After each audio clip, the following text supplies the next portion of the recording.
I don't really like to take shit on airlines because each airline has something unique to offer.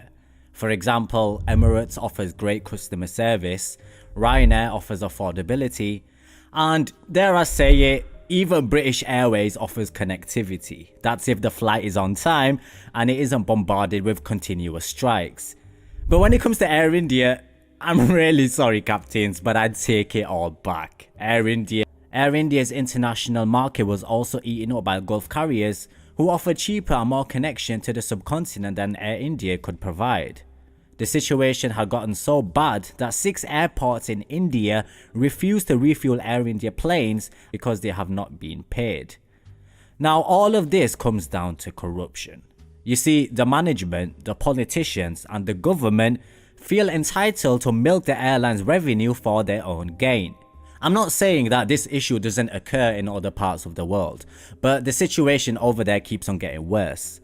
The government is notorious for interfering, and even if they do sell the airline 100%, which they're trying to do, they might still interfere because Air India can easily become a political issue after divestment. What doesn't help is the fact that high profile people feel privileged enough to tamper with the airline's operations for their own gain, like when Praful made Air India deploy a larger plane on a flight to Maldives just so that his daughter could have a seat in business class. Or the time when the chiefs of the airline feel they can use the airline's revenue to upgrade their houses and even buy new cars.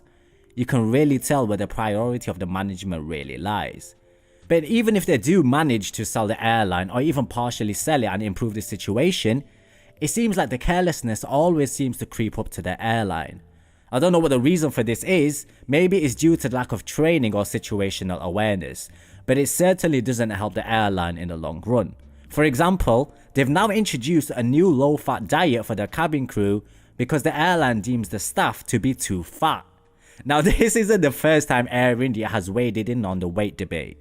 In 2015, the airline asked 125 of its flight attendants to shed weight, or instead they will be offered an airport job or even ground duties. At the time, the airline insisted that the move was not about weight, but provided an opportunity for staff to bring themselves back to the required fitness level, adding that the decision came to a result of a safety issue. Now you can form your own opinions regarding that, but to me, I feel like it's utterly bullshit. Now if that wasn't bad, earlier on this year, the airline made one of the biggest fails any airline can do.